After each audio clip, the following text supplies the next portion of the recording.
Estamos de volta com o programa Mulheres em Ação, hoje recebendo em nossos estúdios o Dr. Fábio Bellinassi, ele que é advogado trabalhista, e estamos hoje falando sobre os direitos da gestante. Dr. Fábio, em caso de aborto natural, a empregada, ela tem algum tipo de assistência, essa trabalhadora? Sim, a gestante que venha sofrer um aborto natural, né, naquele não criminoso, ela tem garantido por lei o afastamento por 2 semanas e a garantia de retornar à sua função após esse afastamento de 2 semanas. Certo. E no caso, o pai, nesse caso, o pai ele não tem direito a afastamento, né? Licença. Não, o pai não é garantido nenhuma licença a respeito desse caso. Não tem nenhuma garantia por lei que garanta um afastamento ou uma licença para ele. Certo. Doutor Fábio, uma questão corriqueira, né, que é no caso de estudantes, né? Então, uma estudante, ela fica grávida. Que garantias ela tem em relação a essa gestação? Existe uma lei de 1975 que garante à gestante um afastamento a partir do 8º mês, mediante a apresentação de atestado médico para a escola, que ela faça os trabalhos em domicílio. Tá? Essa licença, essa autorização, né, é feita até 3 meses após o parto e garantida a ela a realização dos exames. Mas essa licença ela pode ser prorrogada tanto para menos antes do 8º mês, como depois dos 3 meses, dependendo da necessidade e sempre com a comprovação de um atestado médico correspondente. Certo, doutor Fábio. E sempre também com acompanhamento e assistência dos pais, né? Que muitas vezes, infelizmente, né, são menores, né, doutor Fábio? Aí precisa contar com o apoio dos pais, né? Com a assistência dos pais nesse sentido, né? É verdade. A nossa sociedade hoje ela tem essa questão das jovens, né? A gravidez precoce ela está muito presente, né? Então o auxílio dos pais é muito importante para isso. Né? E principalmente para não deixar os estudos, né? Não abandonar os estudos, porque é isso que vai garantir o futuro dela e dessa criança, né? Que está por vir. Né, doutor Fábio? É verdade. A questão da evasão escolar, a gravidez precoce, ela é uma das causas da evasão escolar, né? Então, se os pais puderem estar sempre presentes, auxiliando nessa questão, tendo conhecimento dessa possibilidade de se estudar em casa com autorização, né, da escola, mediante a apresentação do atestado médico, é importante. Doutor Fábio, nós temos mais uma pergunta de um espectador. Eu posso estar repassando? Sim, com certeza. Eu queria saber se, no caso de eu adotar uma criança, eu tenho direito à licença maternidade. E aí, doutor, a adotante, ela tem direito à licença maternidade? Tem. A adotante, ela tem, e essa licença maternidade, ela é dividida em 3 momentos. O primeiro momento é a criança que tenha até 1 ano de idade, onde a mãe adotante, ela terá direito a uma licença maternidade de 120 dias. A partir de 1 ano e até 4 anos da criança, a licença maternidade reduz para 60 dias. E a partir dos 4 anos até 8 anos de idade, a licença ela reduz para 30 dias. Certo. Doutor Fábio, falando um pouco mais sobre a questão da licença maternidade, em relação à carência, existe um número mínimo de contribuições para a Previdência Social que essa empregada deve ter para ter direito à licença maternidade ou não?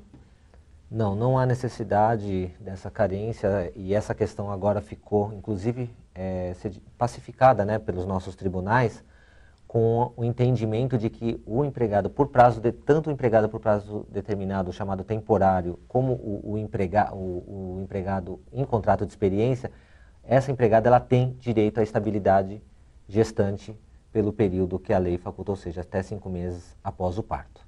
Poxa, tá? que legal. Então foi ampliado, né, esse direito. Isso. Foi uma mudança, né, de entendimento. Não está na lei, mas os tribunais eles pacificaram esse entendimento E uma outra questão que eu acredito que seja importante também voltada a isso é a questão que envolve a proibição do exame para verificar a gravidez, tanto na admissão como na demissão. Essa prática é proibida por lei. Eu acredito que é um fator que tem que ser deixado bem claro, porque muitas empresas fazem isso de forma contrária à lei. Inclusive, doutor Fábio, é uma prática que vem sendo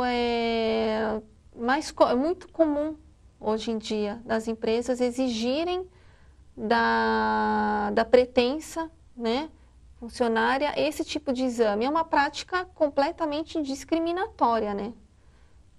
Completamente discriminatória. É uma prática vedada por lei, ela não pode ser feita. E isso constitui, porque muitas vezes a empresa deixa de contratar por conta da empregada estar gestante, né? Então, é uma prática discriminatória, sim. É uma prática discriminatória. Doutor Fábio, falando um pouco mais sobre a questão da licença maternidade, nós abordamos aquela questão da carência, né? Que a carência é o número mínimo de contribuições que você verte para a Previdência Social para ter direito a algum benefício. Tá?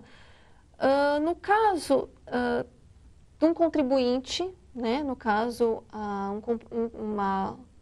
uma mulher que contribui para a Previdência Social, porém de forma facultativa, né? Então, ou seja, ela não está empregada em nenhuma empresa, né? Ela não tem contrato, carteira assinada com nenhuma empresa, porém ela paga o INSS por conta própria, de forma facultativa, para futuramente ter direito a algum benefício da Previdência Social. Essa mulher, ela tem direito à licença maternidade? Bom, vamos lá. Só para ressaltar, a empregada gestante, aquela que tem a carteira de trabalho devidamente assinada pelo empregador, esta não goza de nenhuma carência. Já o facultativo, sim, ele tem que ter no mínimo 10 contribuições. Então ele tem que recolher por pelo menos 10 meses para que possa ter direito ao salário maternidade, à licença maternidade, ao salário maternidade, né? Já se o nascimento, é uma questão que também é importante deixar frisado, se o nascimento dessa criança, desse contribuinte facultativo for prematuro, o nascimento for prematuro, há uma redução dessa carência pelo período em que foi antecipado o parto. Então, há uma redução proporcional da carência de acordo com o tempo em que houve a antecipação do nascimento. Doutor Fábio, falando um pouquinho a respeito da questão do valor da licença maternidade, de que forma que é calculado o valor que essa mulher ela vai receber? É a última remuneração dela? É um cálculo que é feito pela Previdência Social, uma média de contribuições? De que forma que se aufere esse valor? A empregada que recebe um salário fixo mensal é baseada na última remuneração antes do afastamento. Você tem aqueles empregados que recebem salários variáveis, então é feita uma média, né, dessas contribuições, desse salário contribuição, e que não pode, você tem sempre um mínimo de um salário mínimo e você tem um teto, que é o valor do salário dos ministros do Supremo Tribunal Federal. Certo, então ninguém pode receber menos que um salário mínimo e mais que o teto. Exatamente. E esse teto, né, é o salário do ministro do Supremo Tribunal Federal. Doutor Fábio, eu quero agradecer imensamente a presença ao programa Mulheres em Ação. Já estendo o convite para outras oportunidades, estar comparecendo aqui novamente para abordar outros temas envolvendo a questão do direito do trabalho, como esse tão importante, que é a questão da mulher gestante. Eu agradeço, primeiramente, a oportunidade de trazer um pouco desse universo que é o direito da gestante, um tema bastante rico, né, e atual. Me coloco desde já à disposição sempre que for solicitado contribuir para que a gente possa cada vez mais a nossa população ter acesso à informação, ao direito que socorre a eles, né? E tiverem, desde já, me colocar à disposição, se surgirem outras dúvidas sobre o tema, me colocar à disposição. Com certeza. E você que está aí nos assistindo, se você ficou com alguma dúvida sobre o assunto que foi abordado hoje, envie para nós e-mail para mulheresemação@tvmundi.com.br. Nós vamos estar repassando para o doutor e você terá a sua dúvida devidamente respondida. Também, se você tiver sugestões de outras pautas, assuntos que você acha importante, que você precisa de esclarecimentos, envie também para nós sua sugestão de pauta. E o programa Mulheres em Ação vai ficando por aqui. Até o próximo programa.